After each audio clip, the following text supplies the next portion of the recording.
I believe there is a sequence and a code to unlocking anything you want in your life.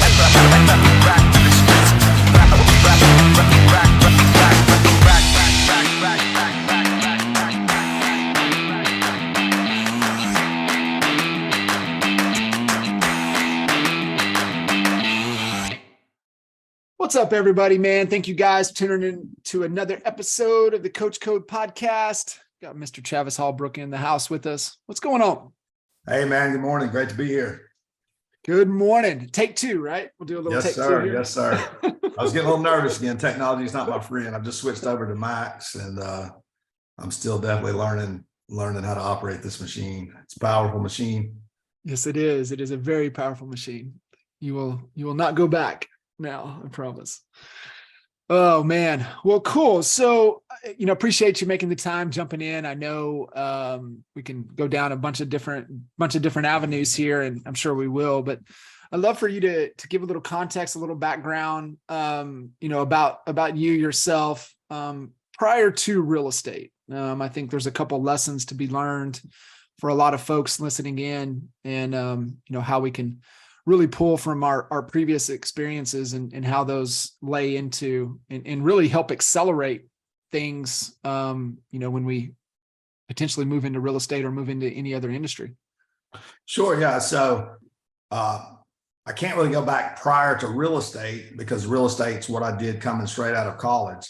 Prior to being a real estate agent, which is just 2 years ago, I do have a lot of diversity. So came out of college in 93, jumped straight into real estate as a new home construction builder, developer, got into investing, and went pretty hard on that up through 08. And when we got settled out from the 08 crash, we said, hey, we're never talking about real estate again.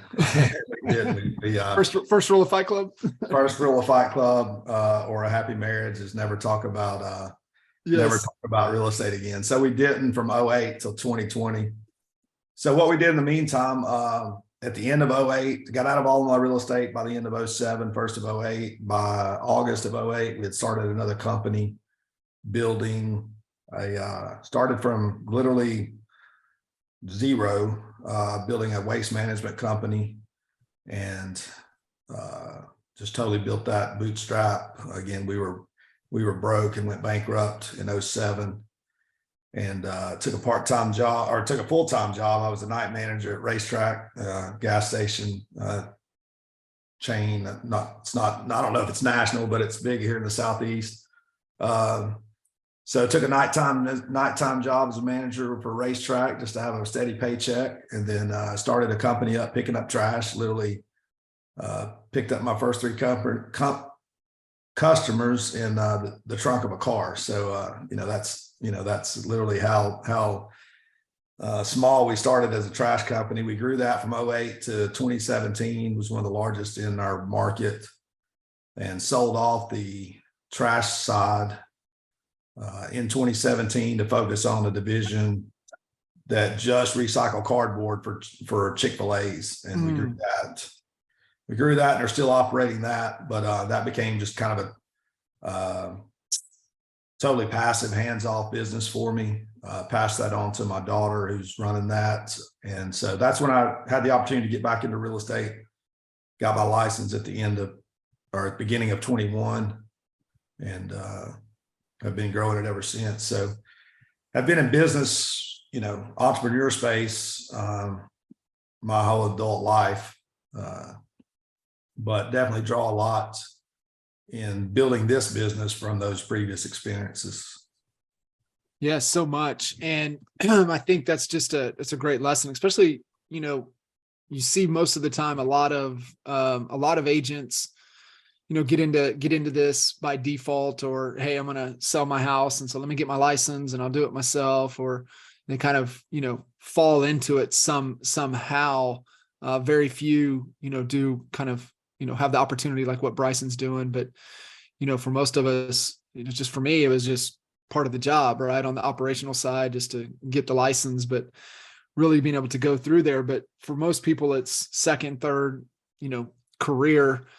And it's just one of the things, right? Tap into your previous other industry experiences, worked well for you there to be able to apply into, into this industry. And it's just, I'm always reminded of, one of our great mentors, Jay Abraham, right? He's like, if you want to just have incremental gains, pay attention to what's working in your industry. If you want to have the exponential gains, draw those from, what's working in other industries. And that's really what I always push people to tap into when trying to grow or trying to build anything, is like, okay, what worked in previous industries? What worked in there? What can we take there and apply? And that really just helps us collapse time and accelerate the process. But I want to back up a little bit and love to hear your perspective and your lessons learned that still have kind of carried through to today. Coming out, getting into the new home build investing side of things. Was that just kind of by default, by choice, or was that something that just was an opportunity that presented itself? So it was by choice. Between my junior and senior year of high school, I helped a family member who was a trade. I don't know. He was a handyman. I'm from the South, from Georgia, so not to stereotype us too much, but that's just what people did. They were contractors or builders. Most of us, just that's where we grew up. We added onto the house, tore the house down, remodeled the house, whatever. So I spent the summer helping a family member remodel a farmhouse. Literally, this was in 1987, 87 to 88. The house didn't have plumbing, didn't have electricity in half the house, so we literally were taking a family farmhouse, putting inside plumbing in it for the first time in 1988, rebuilt some roofs that had fallen in and stuff like that. So I fell in love with that part of the business, just doing construction work. And went to college, went to Georgia Tech as a freshman, but my mindset was always, hey, I'm going to go get a job that will give me this salary that I can then take and invest into real estate. I'd grown up just kind of with that environment. Although my dad didn't own a piece of real estate until I was in the 8th grade. And then that's the only piece of real estate he's owned since. He's owned that piece of real estate now for 35 years. So it's not that I grew up with a family that was in real estate or even in business, but I grew up with a dad that was always talking about, who was always learning and studying about business and how our economy worked. And so I had an entrepreneurial mindset coming from that. And that was kind of what I pictured. I'd become an engineer, go get a high paying job, and then I'd have money to invest. Well, I didn't stay at Tech very long before I decided I didn't want to be an engineer. Transferred to another college, started a business down the business path, then met a young lady in Georgia that was more important than college. So I went back and forth to college. I didn't graduate. I was a semester away from graduating when I left to go marry her left in 93, married her in 94. But so when I left college, didn't know what I was going to do. My brother was again working on a construction crew. I said, hey, can I get a job? We got a job, started building new houses. Within 6 weeks, I was running the framing crew. The builder that we were working for was an engineer, and we had a similar mindset. He recognized that it's building a house, it's just numbers. Same thing with real estate. You say all the time, it's just a math problem. Yep. It's just an equation. Same thing, building a house. It's just a math problem. It's just figuring out right angles and plumb lines. So I did pretty well in that, accelerated pretty fast, and was running my own company by the end of 94, and started building houses on my own in 96, bought our first investment properties between that 94 and 96 period. And just went from there, scaled it up. 2001, I started studying real estate investing. It's a different model than real estate agency. And it's a different mindset. There's 100 different ways to buy real estate and own real estate, do real estate. And so many agents don't know all that, because we come out of, we're taught one way through the real estate school, and typically, it's just a retail real estate. So that's one thing I've been able to build our business on, is understanding all the aspects of real estate, not just running a retail transaction business. So gives you that able to see all facets of it. And I mean, it was my favorite, in the brokerage. I mean, we had to do it out of necessity, just to make, sometimes make ends meet, just to for the team and running the brokerage with the remodels and the new construction. But I'm with you, it was my favorite. We even did a couple developments, and those were incredible, just working through everything that has to happen, getting approval here and how you lay it out. And we even had a development that we ended up selling the development, so we didn't even have to develop it. I mean, it was finished, but they went in and restructured the lot sizes so they can put more homes in. So it was just like a valuable lesson, just learning and kind of going through that process. But it was absolutely my favorite as well. Getting into the 07, 08 timeframe. I mean, if you go back, I mean, obviously, kind of lessons learned coming out of that time. What lessons, for you that you see and have helped you even navigate into this year, right? Even navigating into kind of a little bit of uncertainty as we're heading into, as we were heading into this year, and it's kind of where things are at right now. Sure. Yeah. So my mistake back then, and a lot of people's mistake, of course, was leverage, or not leverage, but over leverage and very little cash. And that was our mistake. We at the time of the crash, we had 53 rental properties sitting, and we had 22 spec houses that we had started at the end of 05. We carried those for 2 years. So we were totally cash poor, and that was a lot by design. It was my fault. I was around a lot of people that said cash are king, and my mindset was always cash flow is king. And as long as cash was flowing, I thought everything was great, but I didn't, I kind of had blinders on, didn't think anything could slow the economy down that we were in at that time.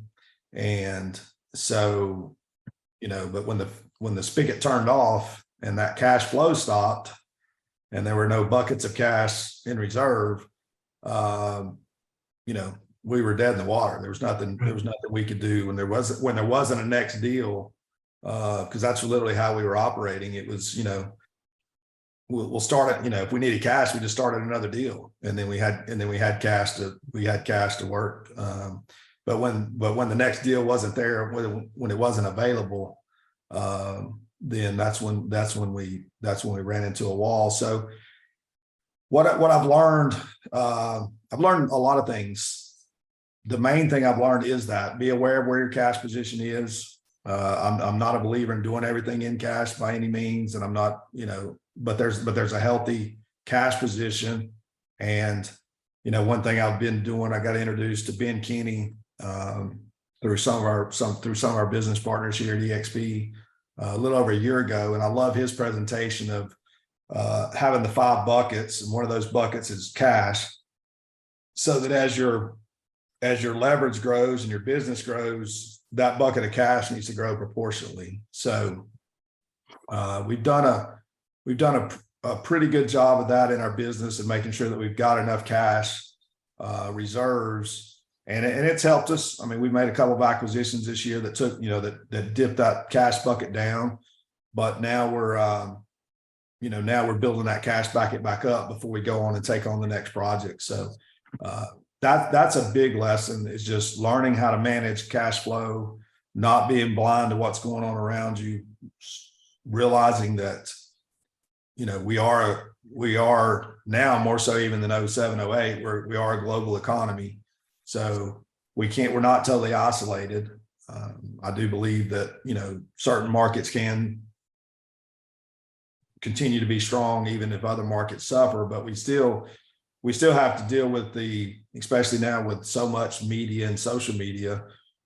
Even if our market's strong and all the underlying criteria are there, we still have to overcome the mindset of the consumer that they're hearing from the whole, the whole media and the rest of the world. So we still have to overcome that in order to create activity. If we can't demonstrate to the consumer that we're in a strong market, we're still gonna slow down when the rest of the country does. So just staying on top of your numbers, know your cash flow, know your business. But one thing we were talking about Coach Burt before we jumped on, one thing Coach Burt he calls it cash confidence. So even going back to 07, 08, this is one thing that Bryson's just now learning about. There were mornings, many days I would wake up and need $50,000 by noon, to pay a vendor or pay off a loan or whatever, and not have it in the bank. But I would go find it. I'd go find a partner again. I'd go find another deal. So going back to that, I haven't needed that. We didn't use that in growing our other company. We haven't used that in the past 15 years, but just knowing that I was able to do that then, and I know the techniques needed to raise capital.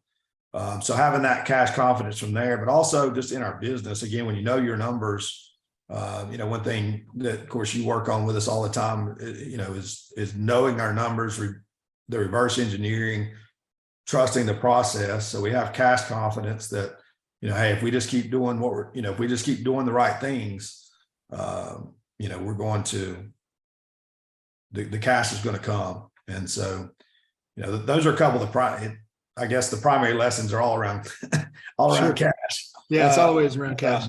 So let's touch on that for a second. It's really comes down to that, like you were saying, cash confidence, the money mindset, and in your relationship to money. And I think I shared with you one of the books, kind of diving into the psychology of money. And they talk about a lot of the lessons in there, but most importantly, a lot of the your relationship really with money can be traced back to almost to when you were born. And it really ties into, what was going on during that period of time, and what environment did you grow up in? And like one of their examples was your relationship to money is going to be different when you were born, when inflation was really high versus when it wasn't. And, I kind of joke because my dad, he, just kind of when he was born and just kind of the environment he grew up in, like my dad, like he talks about gas prices, right? And he's the guy that will go out of the way to save 10 cents a gallon. And whereas, for me, like, I don't even pay attention to that. And I just pull up, hit the button, fill up and go. Don't even think about it. And so it's just understanding that dynamic. But, for you, where was that developed? Where was that cash confidence and the ability, like, man, I can go, if I need to go get money, I can go get money. Like, where does that ability, that mindset, where does that come from? I don't know where it started really. Cause again, it's not where I grew up in. Again, literally my dad rented our whole life. Again, I was raised by a single dad. And he was, I won't call him a drifter. He may be watching, I'm sure he'll watch this later, but I wouldn't really call him a drifter, but he didn't like to be in one spot very long. His career was an over the road truck driver. And again, that wasn't out of necessity. That was out of choice. He just, again, he didn't let them go. Yeah. He wanted to move, wanted to go around. So, yeah. So I didn't grow up, like I said, I didn't grow up in a, and we were, sometimes it blows my mind when you go back to talk to him, because when you're growing up, you don't always know.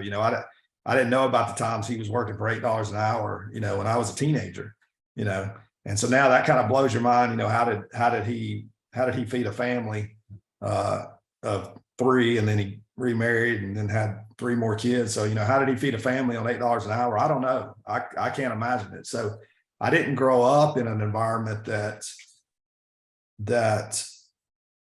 had a lot of money around it by any means. And I didn't have, I didn't grow up in an environment where big transactions were taking place.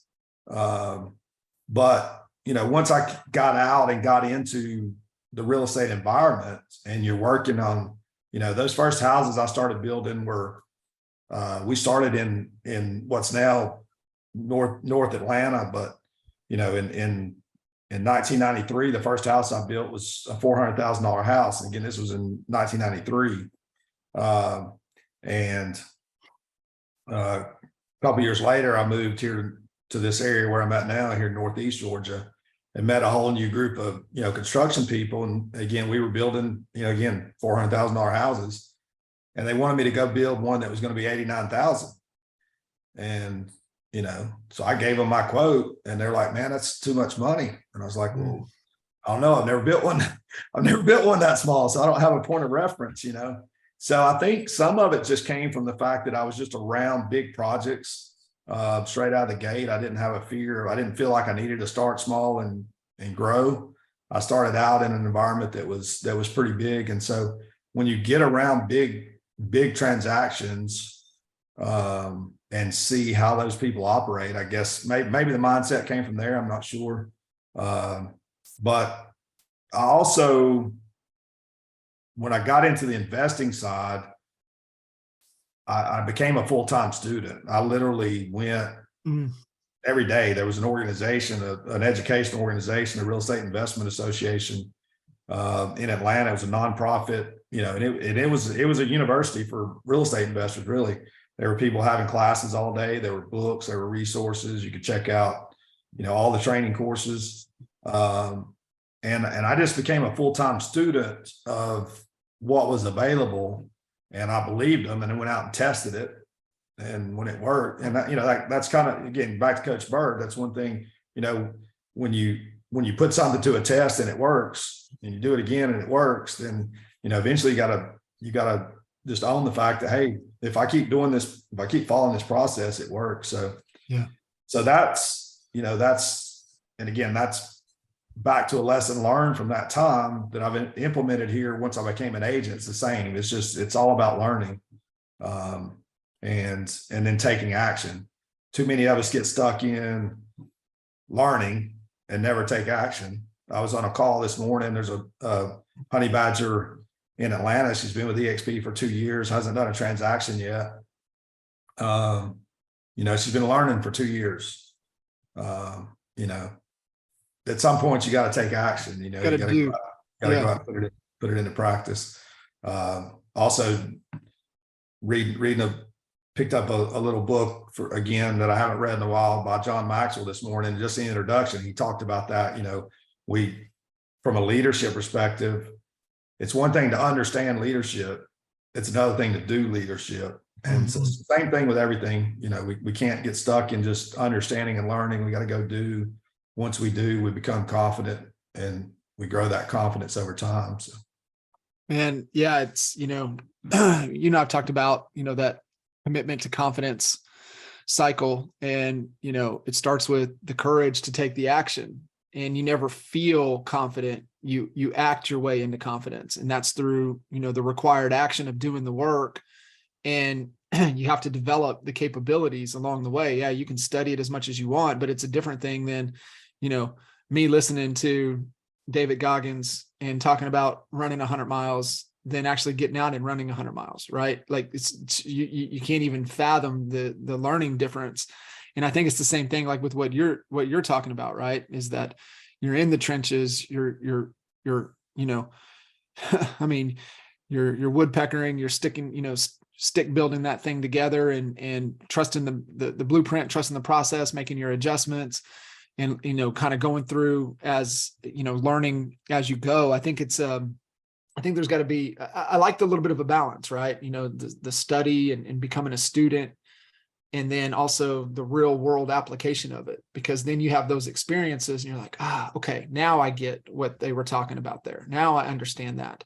And then it just takes you to a whole nother level, and you build those capabilities, and you start nailing those little wins. And that's where the confidence really comes. And I think there's just so many people out there that just get over paralyzed with it. And it could be whatever previous experiences or memories or things that they have, but there's no way you're going to feel your way into anything. You have to act your way into it, and not pretend act, but actual action, doing the actual work required that's going to produce that result is key. Man, you got to tell me just being able to grow from the back of the car into, what you guys were able to build with waste management. It was actually the serial entrepreneurs, one of my buddies from high school, and then another buddy of ours. We were going on that little run for about a 3-4 year run. We took these businesses and got them up to a profitability and ended up, flipping them over and getting out of underneath them.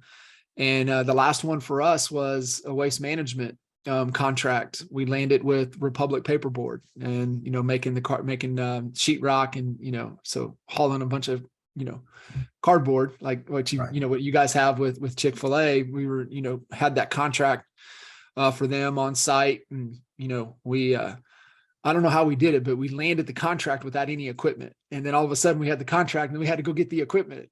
And I remember just a weekend drive down, driving those trucks back, and getting dumpsters delivered, and it was fun. That was only a short 15-16 month run, and from contract to sell, and we ended up selling to Waste Management, and that left us open there in end of 03. Ended up getting into the bar business, which was, McConaughey was a green light for me, because then that opened the door for me to get away from those guys over to with Kinder. But man, you got to tell me the story. You got to share the story. It's so good, out of the back of a car. Yeah. So at the time I was, again, this was 07, 08. And my dad lives in North Carolina, and he doesn't buy new cars. And so he drives a car till North Carolina has an annual inspection, not just emissions, but overall inspection. And you got to get that inspection sticker every year before you get your tag. So he drives a car until it won't pass inspection anymore, and then scraps it. And so he had this one that was, it was still a good car. It just wouldn't pass inspection. It wasn't worth spending the money to make it pass inspection. So I paid him what he would have gotten for the scrapyard, which was like $300 for it. Yeah. And that was what I was driving around every day as my everyday driver. Because again, like I said, we just went through bankruptcy. So that was my everyday driver. And I had bought a few years before, I bought my mom a little Ford Ranger. So we did have a truck. But when I decided to get in the trash business, part of when I was building, I kind of vertically integrated, and I bought a roll-off dumpster company and a porta-john company. And so once you get in the waste industry, you start getting contacted from all the other waste. I mean, people don't realize how big the waste industry is, but we all create a ton of trash every day. I think the stats are 1 out of every 8 trucks in the US is a waste management truck, and people don't realize that's a big number to fathom. But so anyway, I'd met this young kid. Several people approached me about buying their residential trash business. Again, we're in pretty rural Northeast Georgia area. So it's, people pick up in the back of pickup trucks, dump trailers, whatever they can throw bags of trash into. And that's kind of how I pictured residential trash. I pictured, me by hand grabbing bags of trash, and because that's what I saw. I couldn't fathom going out and buying this big compactor truck. So I never really never had any interest in that. But I met this young kid when I got out of the porta-john business. I had builders who still wanted me to provide porta-johns, but I didn't want to run that company anymore. I still had the dumpsters. So I met this young kid in a neighboring county he was in his early 20s and had built a good porta-john and residential trash business. So once we got out of everything, we moved into one of the houses that we decided to be in. I lived in little street, had 11 houses. Over a year, 4 or 5 different trash trucks, again, pickup trucks that had steak bodies built on them, people throwing bags of trash in, those type of trash trucks. 4 or 5 of them went by my street, by my house every week. Nobody ever stopped and said, "Hey, do you want trash service?" So I just got looking at the industry and said, "Hey, this is a pretty fragmented industry. Nobody's really running it as a business." So I reached out to that kid. First thing I did was I took the title to that Ford Ranger, went and pawned the title, bought $2,500 worth of trash cans. So I got brand new trash cans manufactured. There were blue cans with an orange lid. The county we were in had one high school, that was the school colors. So I thought, hey, if I can, that kid I'd met, his were blue with yellow tops. And I don't know where his color scheme came from, but they weren't just your standard, green rollout carts. Yeah. So I went and got those blue and orange cans made, 54 of them, rented a storage building to store them in. Cause again, I didn't have a shop, didn't have anywhere to put them. And created a Facebook page, I think I did a GoDaddy website, got a phone call for a customer, got another phone call for a customer, picked up those two and my mom. Those were my first 3 customers. And again, so, the first week I had to go pick up trash. I took my car and threw it in the trunk, grabbed the bags out of the can, threw it in my trunk, went to landfill, threw it away. And we started putting those cans out. And of course, they created a lot of attention because, new company, bright cans, nice, clean cans. So we started getting phone calls and joined the Chamber of Commerce. And I got this call one day. This lady said, "You didn't pick my trash up." I said, "Ma'am, you're not my customer." She said, "Yes, I am. Your phone number's right here on the, I Googled it and it's right here. It's your phone number." I said, "Ma'am, I promise you, I'm not your, I'd like to be your trash company, but I'm not your trash company." And so she said, "Well, tell me why your phone number's right here. Your phone number's right here. I know I paid you for trash service and you haven't picked it up." So what I got to figure it out real quick was somebody was going out of business. Somebody was struggling. So I went and found the guy. He had a little 6-yard trash compactor and like 88 customers. And I said, "Hey, are you done?" He said, "Yeah." He said, "I'm done." He said, I can't do it anymore." And I said, "Okay, well, I'll buy the truck." And he said, "Well, I think I've already sold it." And then he said, "But they ain't paid me for it. So let me see if I can get it back." So we went through this whole thing. And so I said, "Okay, I'll buy the truck. I'll give you $2,000 and I'll pay you over the next 12 months. And so that's what I did. I bought his little trash truck, took his 88 customers, started picking them up, put out. So then I took all my 54 cans and got those out there all at once. And so that's, that created a big splash in the market. And so then we started getting more calls. And so we had a trash truck now and but that's how we started in the back of the, literally I started, just found the customers and then found the equipment, just like what you kind of, and then we grew that up. Grew that. We had over 4,000 customers when we sold it. So we were one of the biggest in our market. Sold it to a company that was in a neighboring market. They were the biggest in their 2 or 3 county market, and now they've really took it and grown it. I'd say they were. I don't know. I haven't talked to them in the last couple of years, but I'd say they were within a year or 2 of being bought out. Yeah. They've now developed into the commercial side, got the retail dumpsters, and they've got roll-offs now as well. So they'll be bought. I'm sure they're getting offers every day, but they're trying to grow it to a certain size before they turn it loose. But so through that, when I started that, I thought, hey, there's all these people picking up trash. I looked at the average price point. I didn't want to go in, and this is something for agents to think about. I didn't want to go in and get the business just by cutting my price. I knew enough to know I had, at $20 a month going to somebody's house 4 times a month to pick their trash up, there's not much margin there. So I didn't want to cut the price. I tried to find something that would give us a niche. So I started residential recycling, which was non-existent and still is non-existent in this market. But that gave me a little niche that nobody else was offering. Started picking up a few customers because of that, but that got me into some database. And then in 2016, some guy calls me and says, "Hey, we're putting in these balers into Chick-fil-A's. Would you like to pick up Chick-fil-A's cardboard there in your town?" And I said, "Yeah, sure, I'll grab it." And so then he's like, "Well, hey, this next town over, they'd like one, but there's nobody to go get their cardboard. Will you go get it?" Because that's what had happened. They had sold the baler in Chick-fil-A, but then they didn't have anybody to go pick the cardboard up. So they had created a bigger problem than they had solved, because now nobody knew what to do with these bales of cardboard. Right.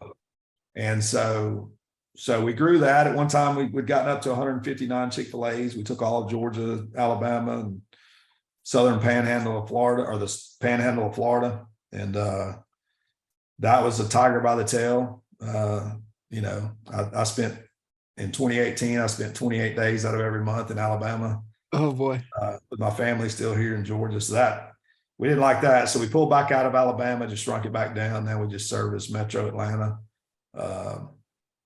But a lot of lessons learned there. Again, one thing I've learned over the last years, the gap and the gain. I know that's a book you really recommend, but when you think about the gap, when I think about what could have been in 08, what could have been if I'd held on to 159 Chick-fil-A's, because we make a good bit of money right now we've got 40 that we service. When I think about how much I'm making on 40, I think about, man, if I could have just figured out a way to keep those 150, but you can't, that's getting in the gap. Instead, we've got to look at, hey, this is what we're doing. This is what we've done. And so the gap and the gains definitely changed my mindset since being introduced to that book 6 or 8 months ago. So. It's so good. I love these conversations. The episodes that hit the podcast, we have anywhere from, the expert mentor series to the Q&A series to, we dumped some out of the archives, and it was, I think during pandemic, it was coffee and coaching. And, we've transitioned into, more of this conversational that drops in there. And what I really love about these conversations, and it's really important for everybody to listen in, is listen to the story, listen to the lessons learned, listen to the victories, listen to, the failures and the changes. And that's where, to me, that's where wisdom comes from, is being able to borrow other experiences from other people to help us collapse time. And, there were so many nuggets in there that you shared, and I'm just bringing me back and thinking, and then seeing how that's carried over for you and Tammy and Bryson and everybody for what you guys are doing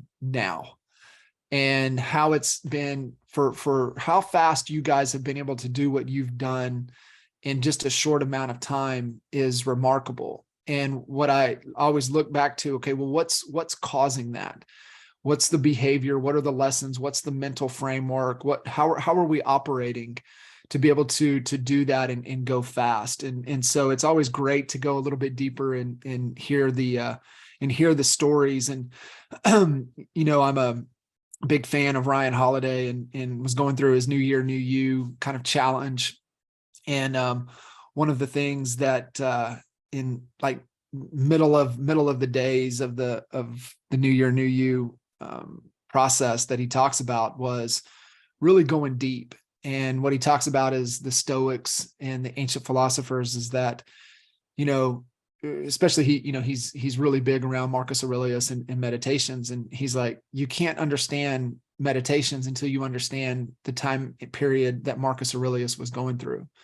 And so you look at like what you guys have been able to do in a short amount of time.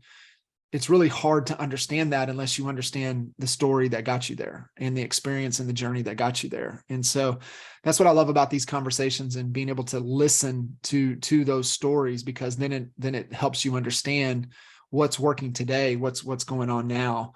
And so being able to carry all of that over into what you guys are doing now and where the business is at, and the dynamics that you're going through, kind of talk about how that you broke back into the selling side of it, and being able to apply, and what do you kind of lean on, it's probably a core value of yours that you really lean on, that you embody day in and day out, that's allowed you guys to accelerate as fast as you guys have. So I mean, it's really, I think it's just the mindset of taking action. When I got my license, I didn't, my first broker was literally, I said, what do I do now? And he said, go kiss babies and shake hands. And that was the extent of the training. So I just had to figure out, what do I know that works? So I started driving for dollars. I went and, found some abandoned houses, wrote some letters, sent those out, called friends, just started taking action. And that's still where we're at today. Phil Stringer had a little reel yesterday that I just really loved, because he talked about, you can stand still and you're just going to keep standing still. But if you take action, even if you take the wrong action, you're immediately going to get feedback. You're immediately going to know either I took the right action, I took the wrong action, or I could have done something different. And you have the opportunity to course correct. But you're still farther down the road than you would have been if you just were standing still. So that's the key, I think, to what has allowed us to do what we've done, is just that decision that we're going to take action. And sometimes that's done out of necessity. Again, when Sure. you gotta eat, so you got to go do something. Unfortunately, sometimes the decisions, and I was there, trust me, I applied literally when I was getting my real estate license.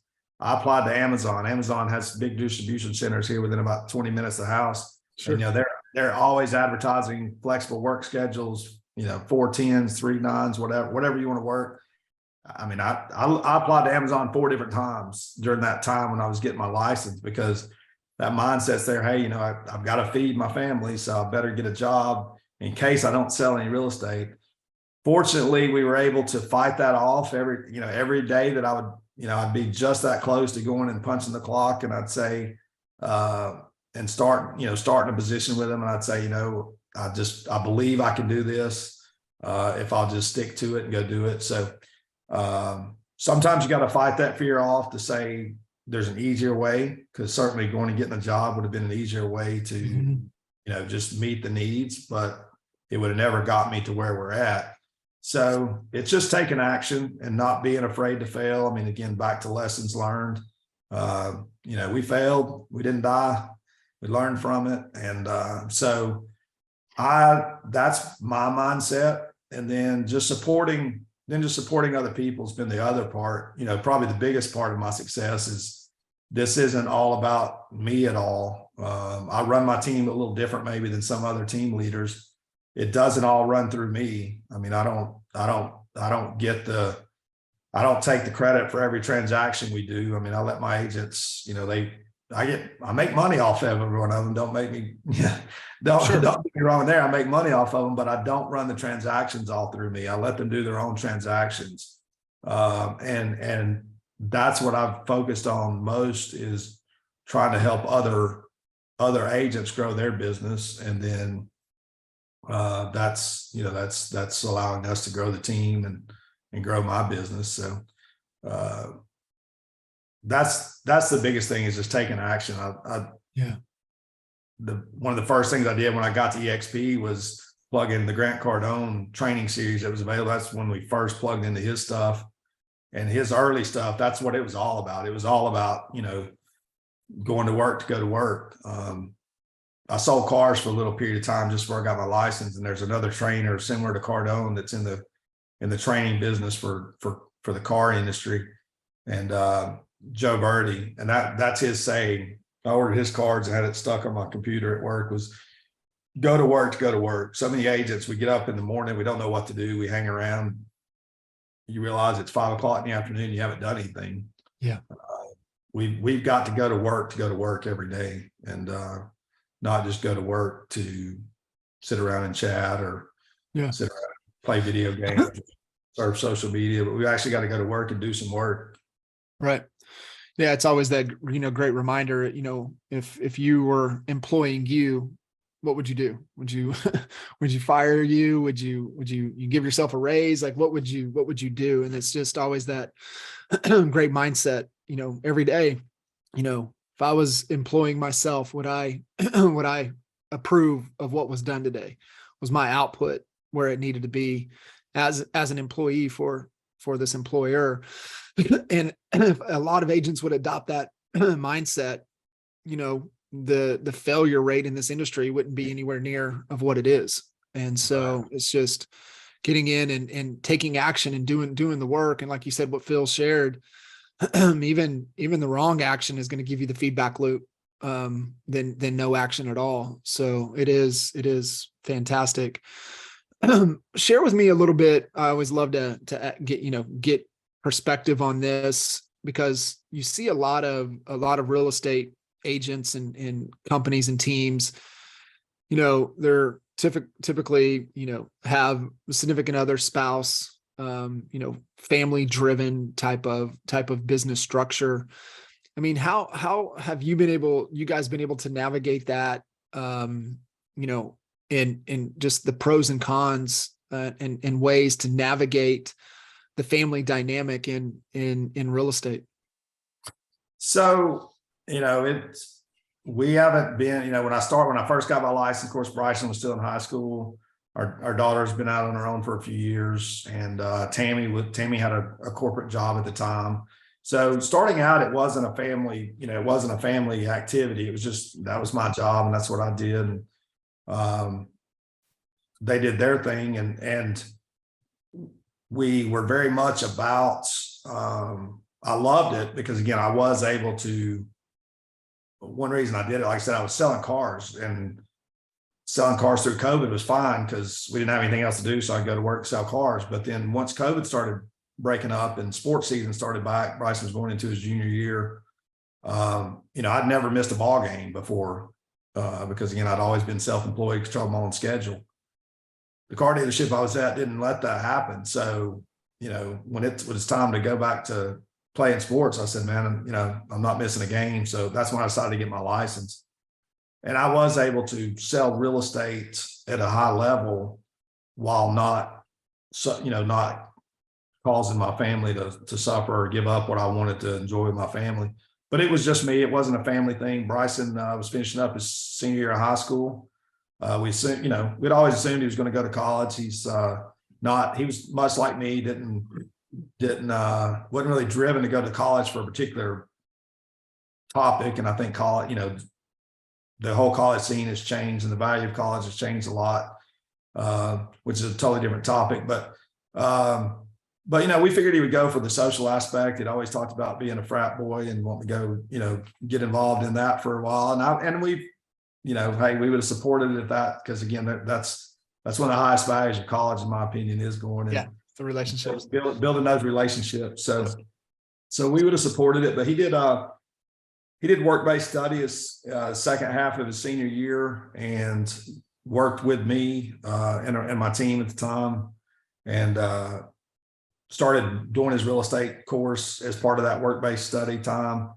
Because I told him, hey, even if you go to college, get your license, and you can still sell some real estate while you're in college. You can, it is a job. It is a beautiful job that people can do in addition to the rest of their life, or you can make it a business, one of those two.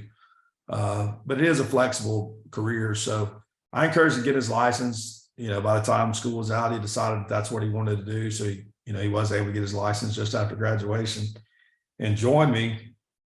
Tammy was reluctant because, again, most of our marriage, we worked together, all these, through building, through the trash, everything.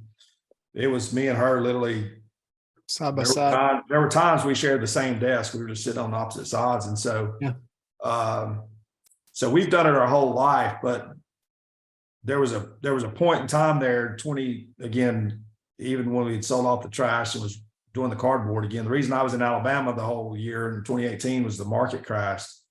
People don't realize it, but recycling is a business. It's not just something that it's not there to save the earth. It's a business. It is a business. And China buys half the world's recyclables. And so, there was a trade war starting up there in 2018 with China. And so China just stopped buying recyclables. So the cardboard industry crashed in 18. And so Tammy went and got a job. That was the first time Tammy had a job outside of our businesses for a while. But we're very different. She likes that steady paycheck. And so when I got my license, I started putting pressure on her. Hey, at some point here, you're going to want to quit that job and come help me. And the timing was just right. Last year, they were downsizing, and literally the month that we had set as a target date for her to leave that job and come join me, they actually downsized her position, gave her a severance package. So it worked out perfect and timing wise. But so for us, it's just something it's how our family's been built. I mean, that's all my kids have ever known is family owned business. Back prior to 08, from probably 03, 04 to 08, you know, we lived and breathed in our office. We literally had, I mean, we homeschooled Alyssa when she was, you know, that age there at work. And Bryson, of course, was just a toddler. But that's all they ever knew was just being around the family business, and all four of us being, you know, in the same office a lot of times. So we've grown up with it. So it wasn't new to us. Now Tammy actually just passed her pre-licensing course yesterday. So she'll be a licensed agent again. She got her license back in '96 when we first got married, again, to sell, you know, for the goal of selling my houses. Right after she got her license, when she found out she was pregnant with Alyssa, and she started nesting and never sold a house, but and dropped her license. But she passed her license class yesterday, and she'll have her license. So she's more of the back office part of our business. I mean, she's the detail oriented person, keeps us organized. She brought we're in a new office and new desk, and Bryson and I share a desk. So she brought us in a file sorter today. So here you guys can clean your desk up a little bit. So she's our organizer and our schedule keeper and our detail oriented person. She keeps it on track. So, you know, for us, it's just, I love the fact that I'm able to do something that helps my kids decide what they want to do and not be forced into doing something. So I love that. We're loving it. We love watching both of them grow. Yeah.